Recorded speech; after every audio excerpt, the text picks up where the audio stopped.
So welcome back, everyone. It is now time for JonDeTech to present, and we have with us interim CEO Leif Borg and head of strategy on the board, Jan Johanneson.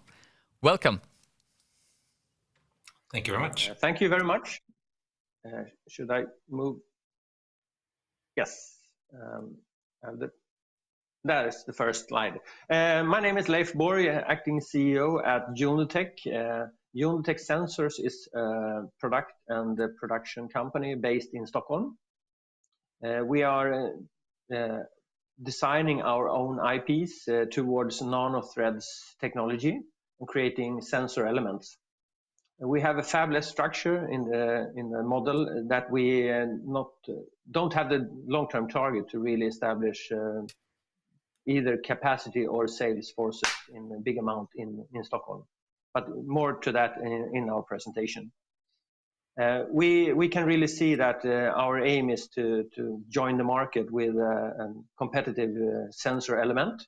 We have a new technology that can really affect the market quite dramatically, and we are in the stage to really perform the evaluation at our big company in Vator. So really going from R&D phase to production. So with me today we have Jan Johanneson, and we will join forces to really present the company today. So welcome. Moving picture. Just starting up with the product itself. Just a short introduction of that one. We have a really thin plastic substrate.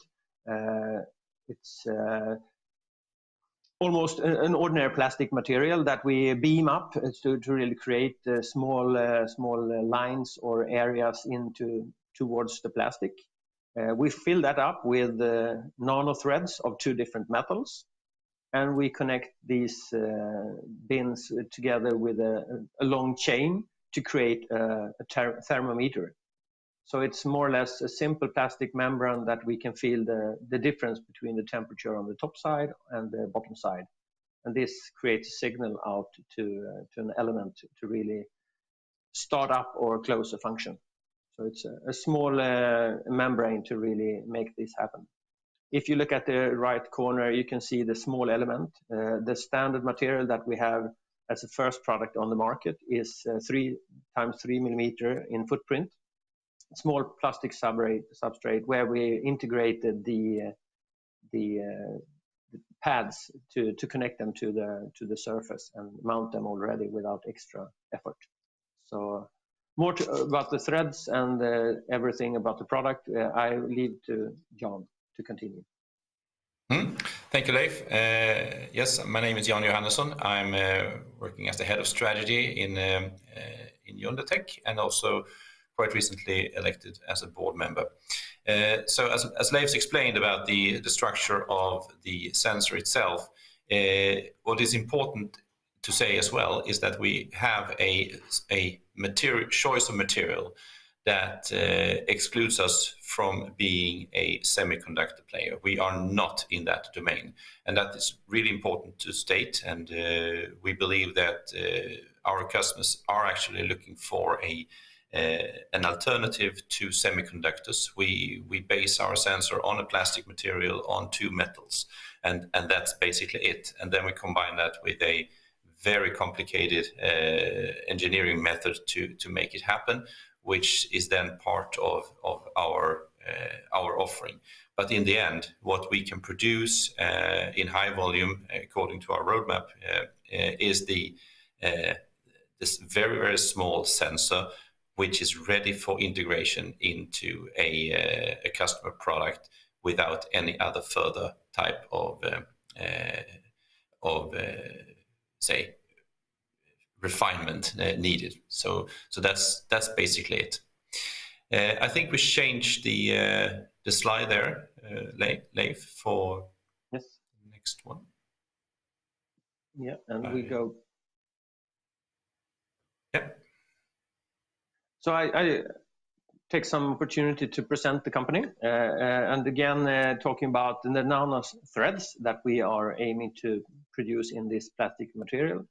The first defined product is an IR sensor, when we can measure temperature differences by distance. But our technology is more than IR sensor. We have a future of heat flux, where we can really measure direct contact to identify temperature differences towards windows, tanks, or even smart connection to man or to people.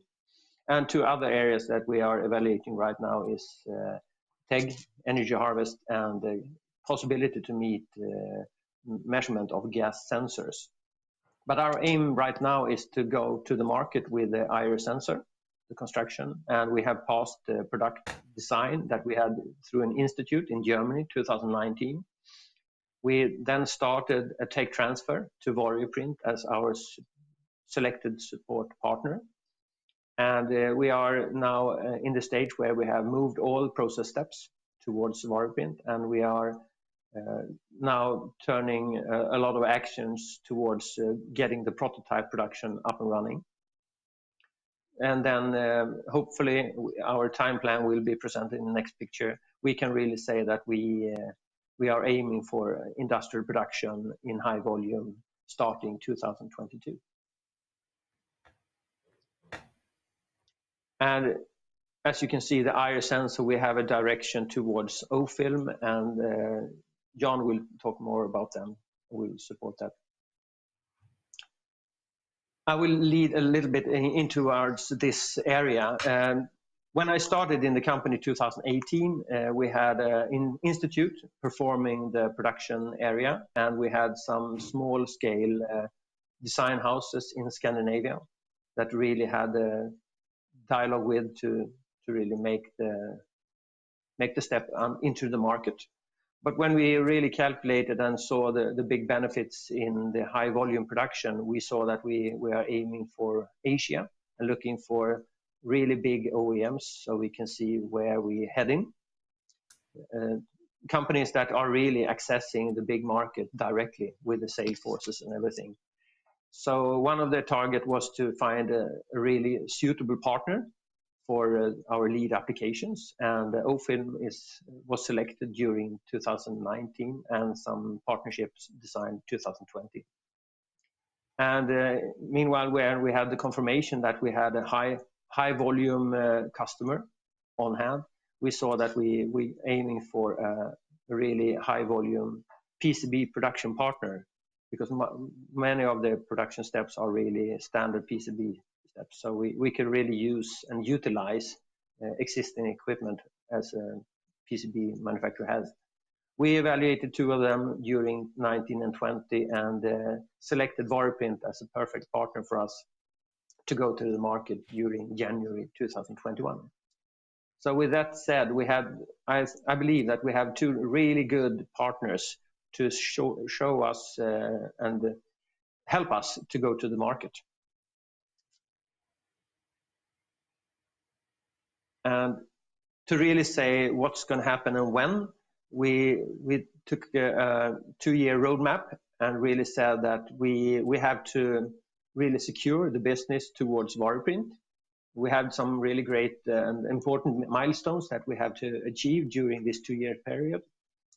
And we also went to Eurostar for an application. So both us and Vator has a grant, funding from Eurostar application of 5 million SEK each. So that's great to support us during 2021. And we said we need to secure this time frame table to Vator and also to O-film. So everyone is aligned where the targets are and the time frame for that. To really sum up this picture, we can say that during Q1 2021, we have moved all the process steps into Vator facility. And since 2021, in January, we are really fine-tuning the parameters on the recipe so we can settle in a new environment. We're going from a semi-manual process equipment to a full automatic ISO certified equipment at Vator. We have a step change there in both capability but also quality.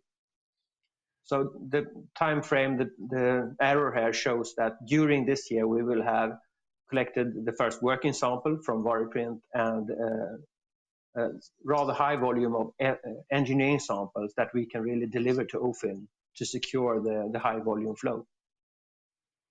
And our target is that when we pass into Q1 2022, we will enter the commercial phase where we have a commercial production at Variprint supporting a supply to customer from Q1 2022 and ongoing. And the time frame here is really saying that during 2022 we will accelerate the capacity at Variprint, trim the business and have some capex to really expand. But this is more a ramp-up function. We will go from a couple of 100,000 sensors a month in the beginning of the year towards at least 1 million a month during summer and up to 5 million or more during end of 2022. The long-term goal for the production unit at Variprint is roughly 1 billion sensors a year, but that's not in near future. That will be happening 23 or 24. But the long-term target with Variprint is 1 billion sensors. Mm-hmm. Something to add on, Jan? I think we change to the ecosystem and discuss that a little bit. So we are looking at 3 main application areas for the sensor, and it's all really about presence and absence detection for the first 2 ones that we see in this slide. It's about key locks and also laptops, and these 2 areas are the ones we are discussing a lot with OFILM and have already made quite some joint development in terms of securing that we have the right application software in place when we are ready for going to volume production. For the right-hand side here with the handsets and with the accessories, we are mainly focusing on the accessories part where we see a very rapid growth in terms of earphones, and specifically the in-ear applications are gaining a lot of volume at the moment in the market. And there we believe there are a lot of health data to be gathered and to be processed, and also to be able to control your handset from the earpiece. And our sensor can play a key role here, measuring temperature directly into your ear, and also be able to detect presence and absence with, for example, hand movement outside of the earpiece. Around 1 billion plus units per year, we believe, is the rough estimate on our addressable market, and we expect those to be addressed over these segments. I think we change to the next slide, and OFILM is a key player for us. They are a module manufacturer in China. We also put them in the central position in the ecosystem where we operate, and we have also put out a few other examples here like BOE and Lighton in this map. We, as JonDeTech, we are a component supplier with some system software and application software capabilities. We place ourselves next to companies like Qualcomm, Intel, NVIDIA in this chart.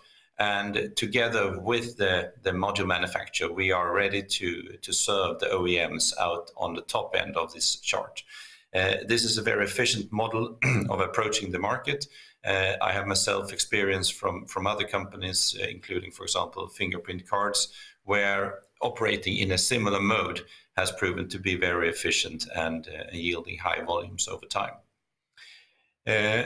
I think we change again, Leif, to summarize the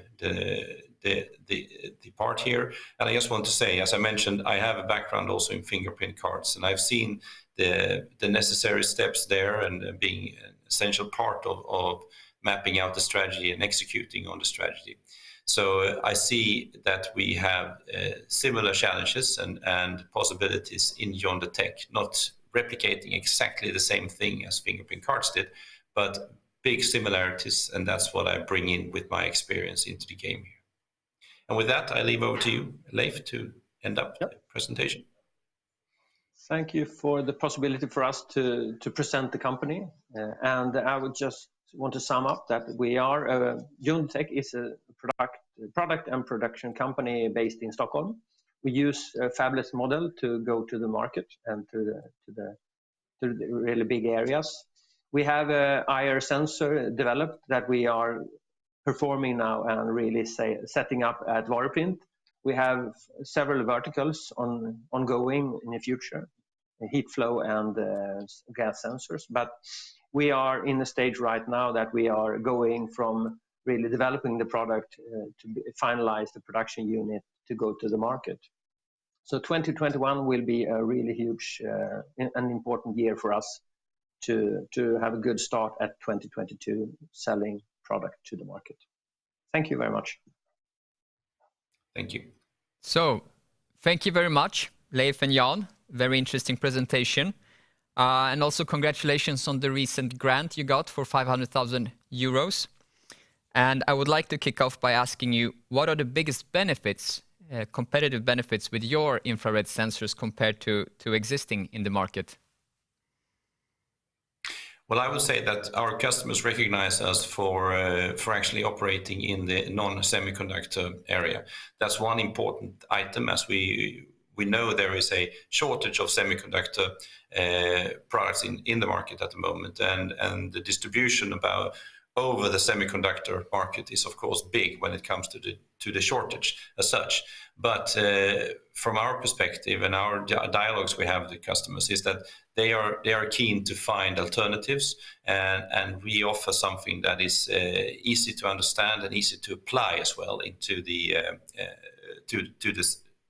the systems they are building, and the hunt for new technology steps is always out there in the high-tech industry. So that's really what separates us from other IR detectors as such. The functionality is very similar. That's sort of inherent in the function itself. That IR detection is IR detection, but we separate us with the technology and the build-up of the sensor.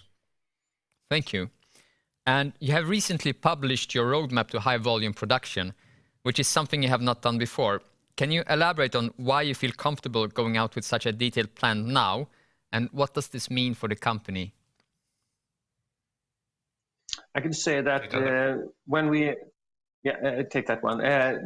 One of the really contributions that we can really set up a time frame is that we have established all production processes at Vator. They are a really serious partner for us, and the collaboration and the progress we have right now during the first month of 2021 really supports that we are going to finalize the production unit during this year.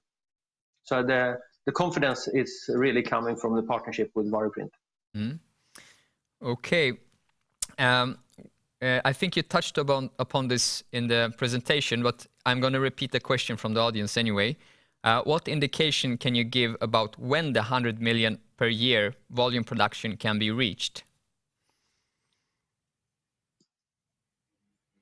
I could say that during beginning of next year, we will utilize the bottleneck fully, and that will create us about roughly 10 million, and we will increase the volume during 2022. To really estimate when we will pass 100 millions a year, I would roughly say that we will absolutely be at the end of 2023 until we're there. And it's a question about capex dialogue, decisions, and installing new equipment. And what can you tell us about what can you tell us about cost and sales price in high volumes?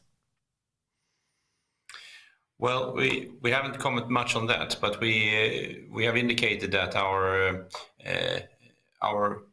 addressable market of roughly 1 billion units would yield us a sales potential of above 5 billion Swedish krona.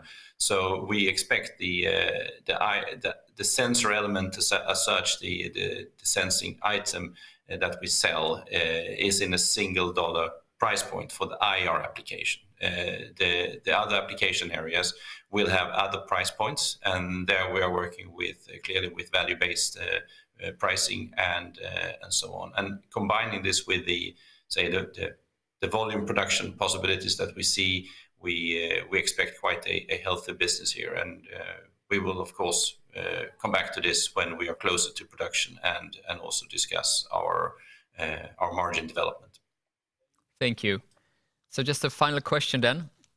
While your infrared sensors are the application of your nanotechnology closest to the market, you also have some existing innovations regarding gas sensors and heat flux. Could you please elaborate on what opportunities you might have in those spaces? I can take that. Flux. Yes. I can say that heat flux is a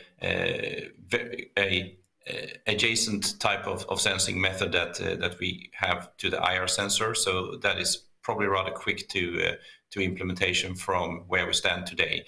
But it is applied in different ways, like being able to fix it on wall. We have contact measurement in that case, for example.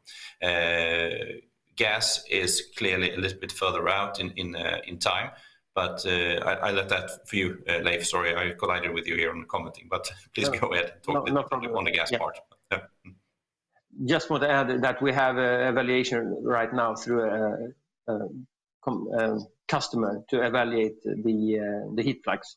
But the gas sensor, we have on the drawing board right now a design phase that we are creating a model just for starting the trials of gas. But that's a little bit delayed, and we have full focus now really to reach the market with the IR sensor. So right now the gas sensor is on the drawing table. Okay, so having said that, I would like to stress once again that it will be very exciting to follow you on your roadmap to high volume production, as you have called it. It's a very exciting stage in the life of the company, I understand. I want to thank you very much, both of you, for presenting here today, and I wish you best of luck. Thank you very much. Thank you. Thanks for listening.